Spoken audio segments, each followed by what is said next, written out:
వసతి గృహంలో ఉంటున్న బాలికతో నగ్న పూజలు చేయించాలని చూసిందో మహిళ. దానికి సంబంధించిన బ్రేక్ ని చూద్దాం. బాలికకు మాయ మాటలు చెప్పి లోబరుచుకోవాలని చూసిన ఘటన పెద్దపల్లి జిల్లా మంతనిలో చోటు చేసుకుంది. బాలిక పేదరికాన్ని అడ్డం పెట్టుకున్న హాస్టల్ వంట మనిషి పూజలు చేస్తే కనక వర్షం కురుస్తుందని చెప్పింది. అందుకు తన రూమ్ లో ఓ వ్యక్తితో నగ్నంగా పూజలు చేయాలని ప్రలోభ పెట్టింది.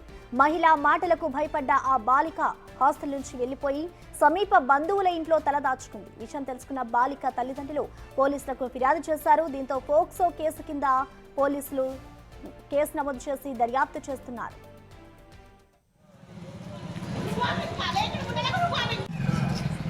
మా సార్ ఉన్నాడు. సార్ వాళ్ళ పిన్ని వచ్చింది, వాళ్ళ పిన్ని కలుతాంకి వచ్చింది. రల్లి సార్ చూసారు, మన పంపియండి అంటే పంపించిందట. సార్ పంపితే ఇక్కడ లేదు, హాస్టల్కి వచ్చింది అని అంటే హాస్టల్ తీసుకొచ్చిందట.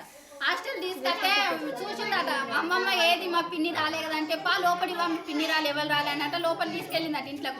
ఇంట్లోకి తీసుకెళ్ళినాక తలుపులు డోర్లు వేసిందట. అన్ని డోర్లు వేసి మళ్ళీ ఎవరికో ఫోన్ చేసిందట. ఇట్లా పూజలు చేస్తారు, మొత్తం బట్టలు ఇప్పి పూజలు అన్నీ చేస్తారు.